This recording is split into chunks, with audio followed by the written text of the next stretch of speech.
મહાદેવ અજન્મા છે, મહાદેવ મૃત્યુંજય છે.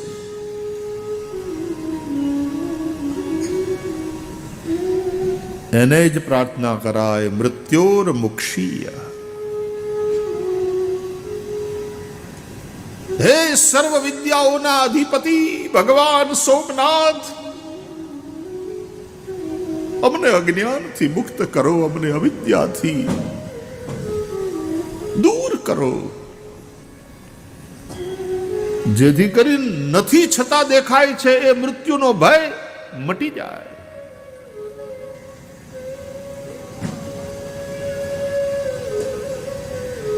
સંસારને અમૃત વેચનારા, પાનારા અને વિષને પચાવનારા હે મહાદેવ, મૃત્યોર મુક્ષીય મામૃતાત, અમને અમૃતથી અભિન્ન કરો.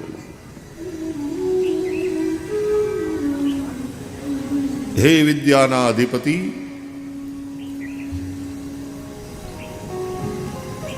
વિદ્યયામૃતમશ્નુતે જે કહેવાયું છે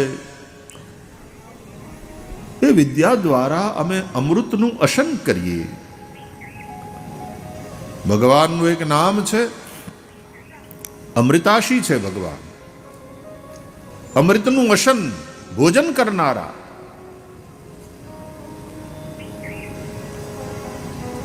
આનંદો બ્રહ્મેતિ વ્યજાનાત,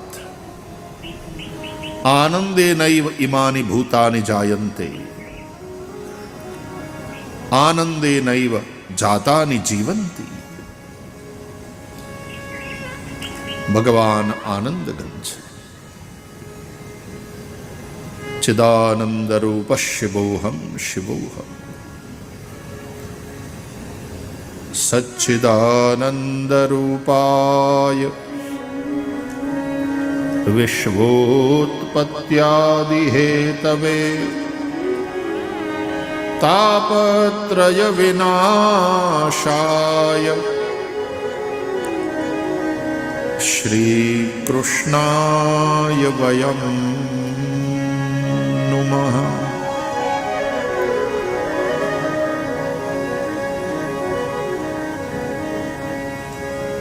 હે મહાદેવ, અમૃત આપો, અમૃત પાઓ.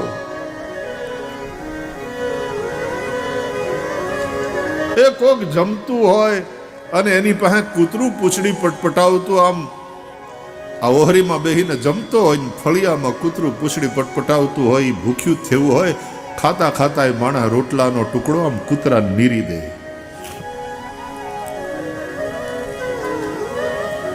એ તરત ખાવા માંડે, પોતાની ભૂખ મટાડે.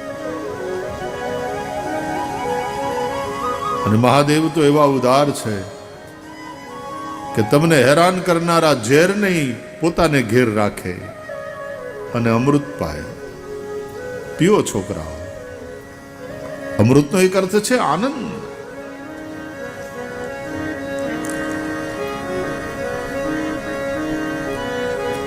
ઝેરથી બચાવે, સંસારના ઇન્દ્રિયોના વિષયો એ વિષ છે, વિષયાન વિષવત્યજેત.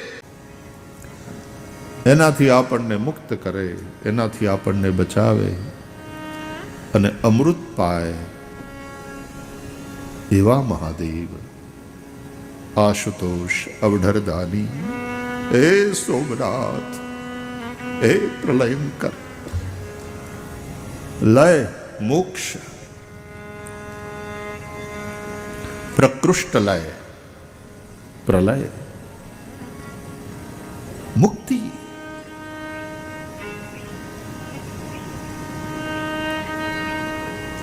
હે મુક્તિદાता,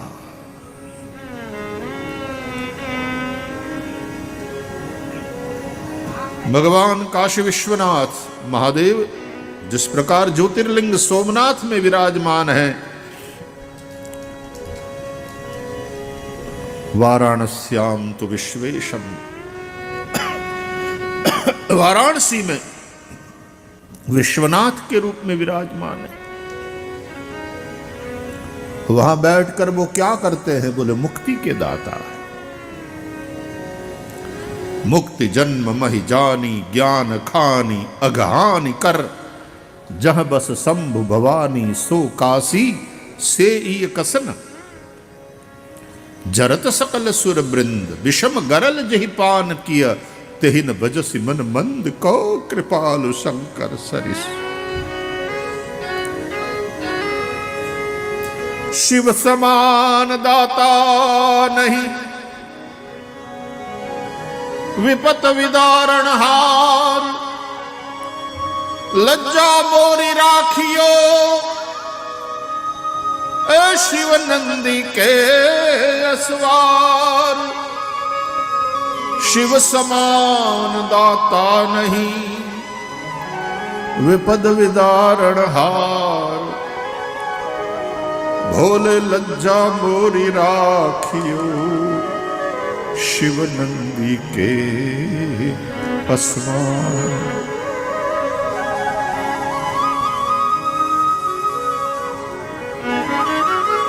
मुक्ति ना दाता भक्ति ना दाता अमृत ना प्रदाता एवा महादेव पण ने રીઝવતા પછી વાર લાગે, મનાવતા વાર લાગે, હો વાના કરવા પડે તો પાછું બહુ એમાં ટાઈમ વયો જાય. અરે કેમ નથી, આ તો આશુતોષ. આશુ એટલે તુરંત, જલ્દી, શીઘ્ર. તોષ સંતુષ્ટ થનારા, પ્રસન્ન થનારા. એવા આશુતોષ મહાદેવ અવઢરદાની ભગવાન સોમનાથ અને આ દિવ્ય ભવ્ય મંદિર એનો 75મો પ્રતિષ્ઠા. સુયોગ જુઓ તમે બચાભાઈ, તમારા પૂર્વજોના પુણ્ય ને તમારા કંઈક પ્રેમનો ભાવ, તે સુયોગ કેવો થયો છે.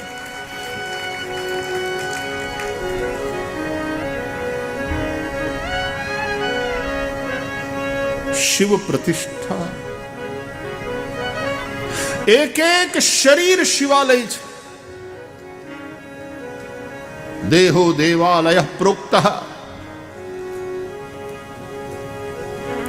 એમાં શિર શિખર છે. ભગવાન સોમનાથના મંદિરનું ઊંચું શિખર, દ્વારકાધીશ ભગવાનનું જગત મંદિરનું ઊંચું શિખર, અને ત્યાં ફરકતી 52 ગજની ધજા. અહીંયા ભગવાન શિવના મંદિર ઉપર શિખર ઉપર ફરકતી ધર્મની ધ્વજા. આ મસ્તક છે ને આપણું, એ શિખર છે. દેહ છે એ શિવાલય છે, દેવાલય છે. અને ચોટી છે ને એ ધજા છે. આપણે હિન્દુઓમાં ચોટલી રાખીએ છીએ બેનો. મોટો એટલે ચોટલો, રાખતી. હજી રાખે છે, ગામડાની બહેનો તો રાખે છે. અને પુરુષોને ચોટલી, બહેનોને હાડલો, પુરુષોને ધોતી. આમ જો ઊંધું છે. પુરુષોની પાસે છે એ બધું સ્ત્રીલિંગ છે, બહેનોની પાસે પુલ્લિંગ વાળું. તો બહેનોને ચોટલો, પુરુષો ચોટલી. આ ધજા છે. ધજા નાની હોય ને 52 ગજની હોય, 52 ગજનો ચોટલો એમ સમજો.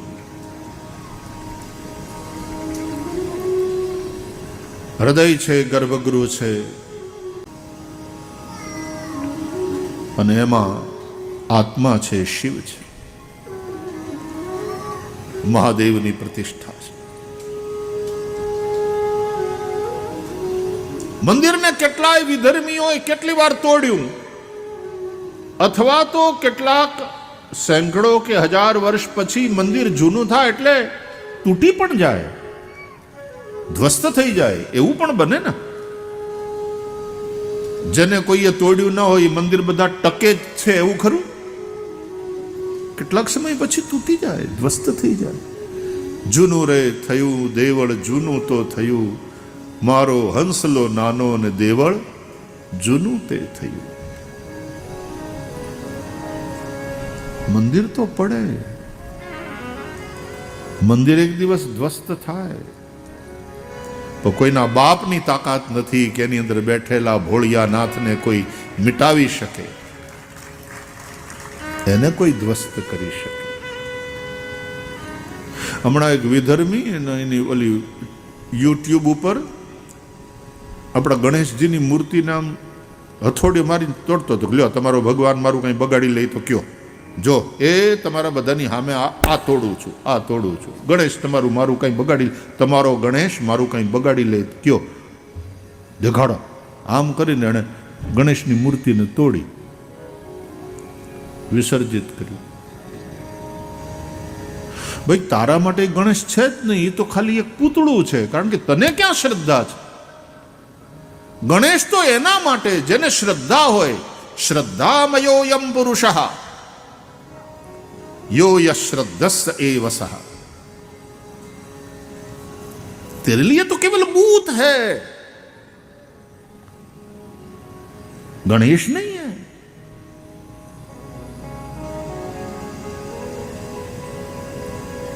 તારી કેલેરીમાં જેટલી તોડવા ખર્ચાણી હશે એ ખર્ચાણી. બાકી પાછા કે તમારા ગણપતિ મારું હું બગાડી લીધું. તારી શક્તિ બગડી ખોટા કામમાં. બાકી તો એ ગણેશ તારા માટે છે જ નહીં, કારણ કે તને શ્રદ્ધા નથી, તને ભાવ નથી. ભાવે હિ વિદ્યતે દેવો તસ્માત ભાવો હિ કારણમ. ભગવાન તો ભાવમાં રહે છે.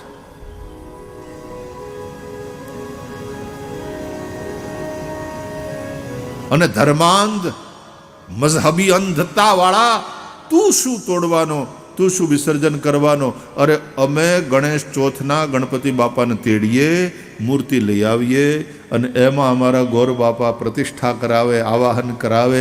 અમે 10 દિવસ પૂજન કરીએ અને પછી અનંત ચતુર્દશીના દિવસે અમે પોતે જ વિસર્જન કરીએ છીએ, નદીઓમાં, તળાવમાં, દરિયામાં. પૂજા પછી અમારા બ્રાહ્મણો હાથમાં, યજમાનના હાથમાં ચોખા દઈને યાંતુ દેવ ગણા સર્વે સ્વશક્ત્યા પૂજિતા મયા ઇષ્ટકામ પ્રસિદ્ધ્યર્થમ પુનરાગમનાય ચ. આવું કહીને દેવોને વિસર્જન, દેવોને વિદાય આપે. દૈવી શક્તિ નિત્ય છે.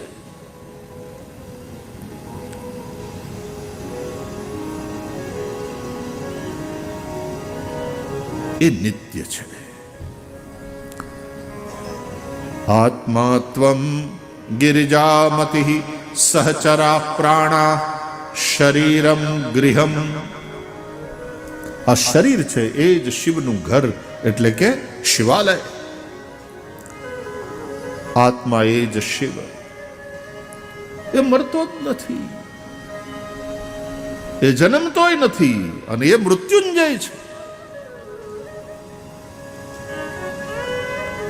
શિવ શિવ શિવ શિવ શિવ. કલ્યાણકારી. શંકર શંકરોતી શંકર. મહાદેવ કલ્યાણ કરનાર. અને શરીર વૃદ્ધ થઈ ગયું હોય, શરીર રોગગ્રસ્ત થઈ ગયું હોય, શરીર જીર્ણ થઈ ગયું હોય, શરીરમાં કોઈ તાકાત ન રહી હોય, આપણે આપણી મેળે પડખું ફરી ન શકતા હોઈએ, અને ત્યારે મહાદેવ કૃપા કરે અને આ શરીર છૂટી જાય. એ કૃપા છે.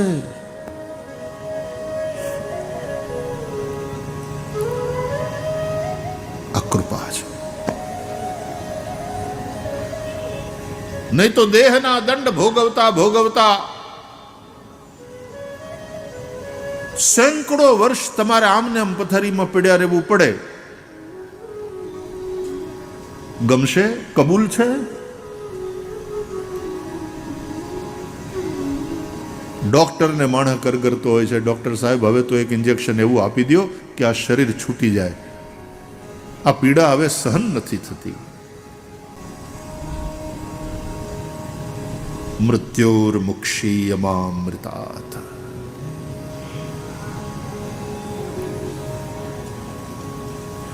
તરબૂચ અંદરથી પાકી ગયું હોય ને પછી ખાલી આમ આટલું હલાવવું જ પડે એટલે વેલાથી નોખું પડી જાય. જે નદીના વેકરામ વાડા કરીને બેઠા હોય ને એને ખબર છે. આમ થોડું હલાવે, ઉર્વારુકમ ઇવ. એ થોડું કામ હલાવે ત્યાં વેલાથી છૂટો પડી જાય. આસક્તિ આપણને સંસારની હારે ચોંટાડી રાખે. જ્યાં સુધી આસક્તિ હશે ત્યાં સુધી મૃત્યુની પીડા. બાકી આસક્તિ મટી ગઈ પછી મૃત્યુની કોઈ પીડા જ નહીં. આમ સહજ રીતે એ તરબૂચ અલગ થઈ જાય, એ ચીભડું અલગ થઈ જાય. પછી મૃત્યુ આમ સહજ. અરે મૃત્યુ શું, એ તો લુગડું ઉતારી નાખવાની વાત છે. આખો દી પહેર્યું, પરસેવે રેબજેબ, મેલું થયું, ગંધાઈ ઉઠ્યું, અને ઘેર જઈને પછી જેમ લુગડું ઉતારી નાખીએ અને નાઈ લઈએ. તમે જોયું, મર્યા પછી આપણે નવડાવે શરીરને, અને ઓલા હળગાવે, અગ્નિ સંસ્કાર કરે, એ પછી આવી નાય. નાઈ લેવાનું હોય છે, ઘણાના નામનું નાઈ નાખવાનું હોય છે.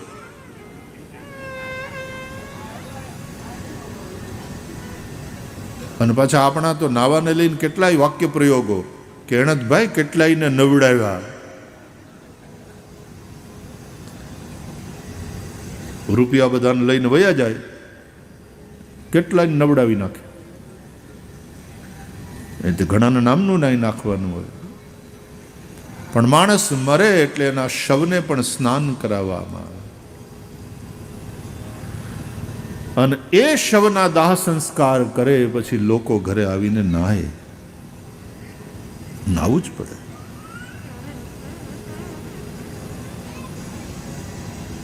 લુગડું ઉતારી નાખો.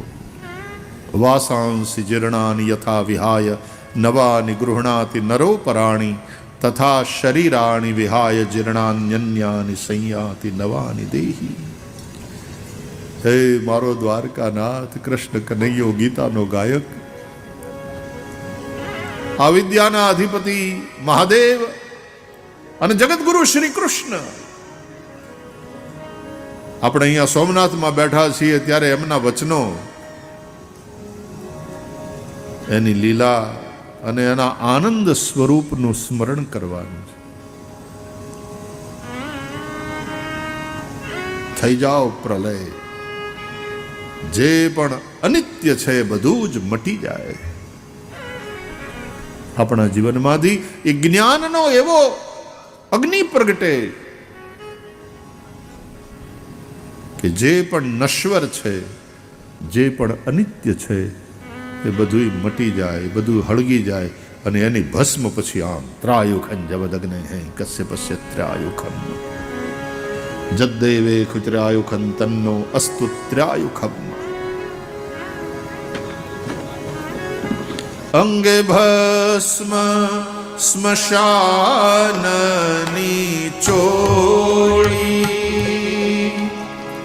સંગે રાખો સદા ભૂત ટોળી. અંગે ભસ્મ સ્મશાનની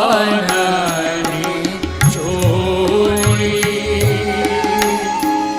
સંગે રાખો સદા ભૂત ટોળી. ભાલે તિલક કર્યું, કંઠે વિષ ધર્યું, અમૃત આપો દયા કરી શિવ દર્શન આપો. હે ભાલે તિલક કર્યું, કંઠે વિષ ધર્યું, અમૃત આપો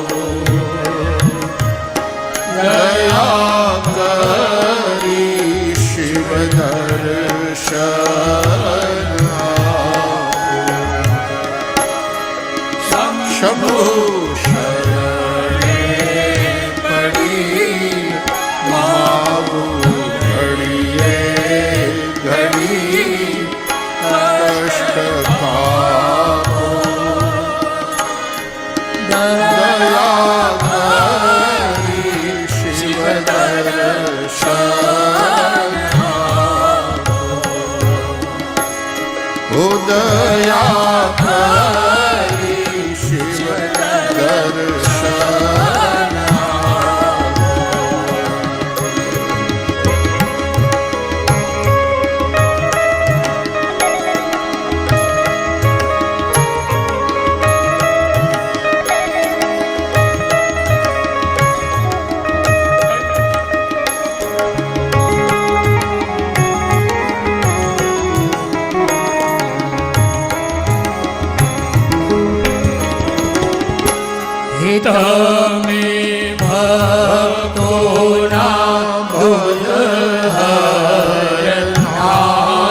શુભ સૌનું સદા કરનારા.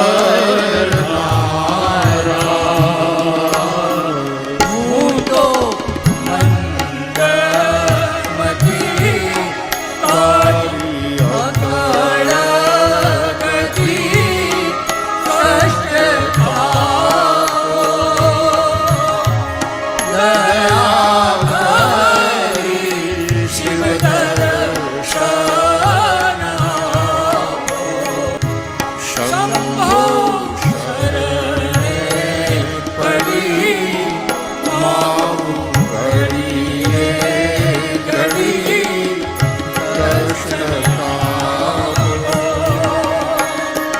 દયા કરી શિવ દર્શન આપો. દયા કરી શિવ દર્શન આપો. દયા કરી શિવ દર્શન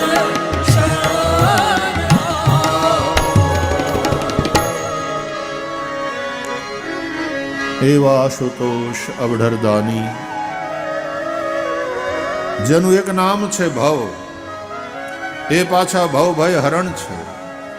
એ ભવને છોડાવનારા છે, એ ભવને એટલે આ જીવનને સફળ કરનારા છે. એવા નમઃ શિવાય ચ નમઃ શિવાય. મહાદેવને વંદન, મા પાર્વતીને વંદન. 75મો સ્થાપના દિવસ. મને જ્યાં સુધી સ્મરણ છે ત્યાં સુધી સોમનાથની છેલ્લી કથા આના પહેલાની કેટલા વર્ષ થયા ખબર નહીં, 2000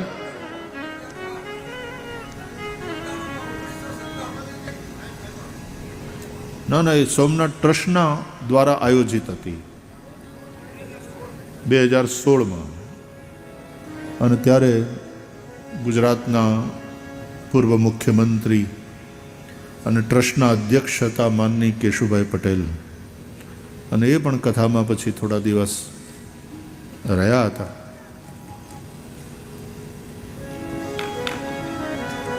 છેલ્લી કથા જ સોમનાથ ટ્રસ્ટના દ્વારા આયોજિત હતી.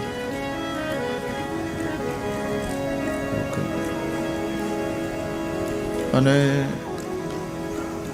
અત્યારે વર્તમાન સમયમાં ટ્રસ્ટના અધ્યક્ષ આપણા માનનીય યશસ્વી પ્રધાનમંત્રીજી નરેન્દ્રભાઈ મોદી છે. અને આ અમૃત કાળ ચાલે છે ભારતનો 75મો. એ તો ચાલો એ નિમિત્તે ભોળાનાથે એમ કીધું હશે આપણને બધાને પ્રેરણા આપીને, તમે અહીંયા આવો અને આ મનાવો. બીજા બધા અનેક પ્રકારની ભેટ આપે છે, તમે મને કથાની ભેટ આપો. ભોળાનાથને કથા બહુ ગમે, કથા સાંભળવી ગમે. મહાદેવ ભગવત કથાના પરમ શ્રોતા છે, પરમ વક્તા પણ છે.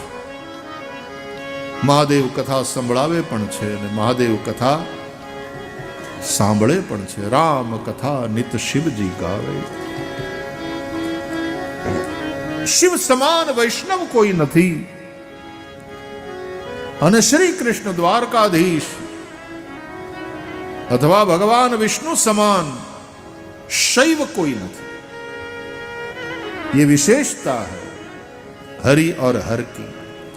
हरि के समान वैष्णव कोई नहीं, शिव के समान वैष्णव कोई नहीं, हरि के समान शैव कोई नहीं.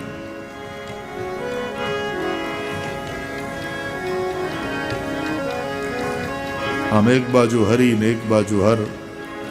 સોમનાથ, દ્વારકાનાથ, એની વચ્ચે ભગવાન શ્રી હરિ. અમારે પોરબંદરમાં સાંદીપનીમાં આવું જ ભવ્ય અને દિવ્ય મંદિર દ્વારકાનાથ અને સોમનાથે ભેગા થઈ આશીર્વાદ દીધા અને બન્યું.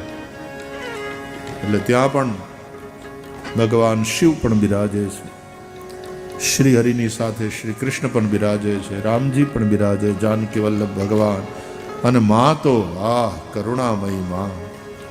એ જે પ્રસન્નતાથી અને એકદમ પ્રગટ સ્વરૂપે બિરાજે છે, ક્યાં કહેના હૈ. માની આંખો, માના નેત્રોમાંથી નીતરતા અમૃતને સતત ઝીલવાનો જે આનંદ છે. માડી તારું કંકુ ખર્યું અને સૂરજ ઉગ્યો. માડી તારું કંકુ ખર્યું ને સૂરજ ઉગ્યો. માડી તારું કંકુ ખર્યું ને સૂરજ ઉગ્યો.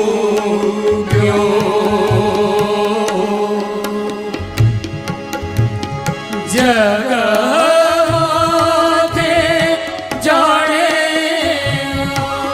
પ્રભુતાએ પગ મૂક્યો.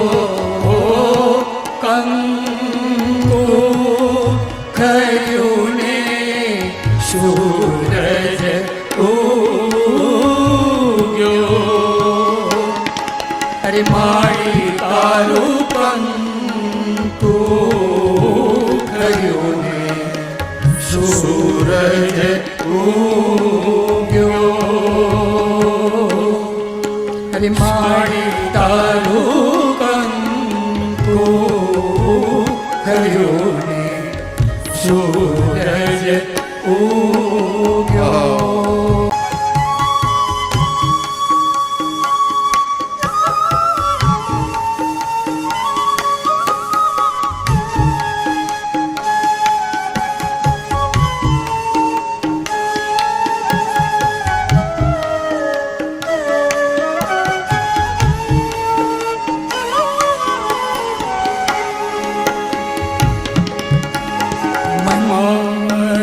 મંદિર સજાવ્યું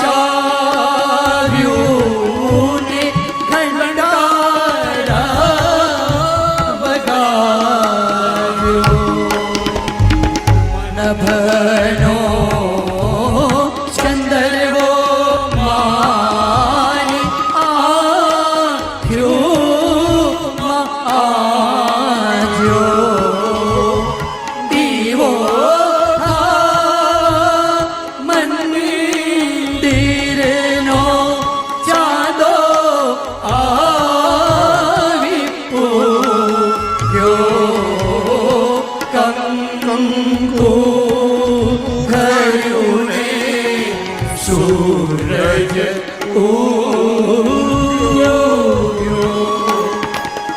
માડી તારું કંકુ ખર્યું ને સૂરજ ઉગ્યો. સૂરજ ઉગ્યો. સૂરજ ઉગ્યો.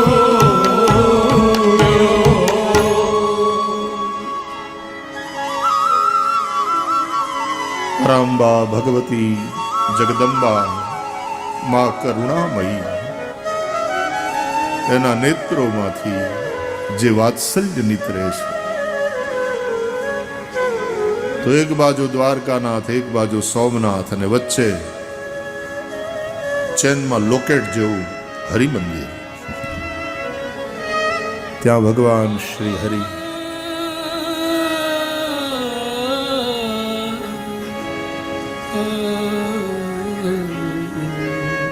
તો મહાદેવને આપણે આ કથાની ભેટ આપવા, મહાદેવને આનો ભોગ લગાડવા. નશો છે મહાદેવનો.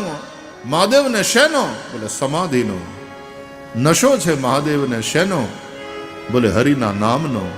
નશો છે મહાદેવને શેનો? આ ભાગવત રૂપી આસવનો. ભગવત કથા રૂપી ભાંગ,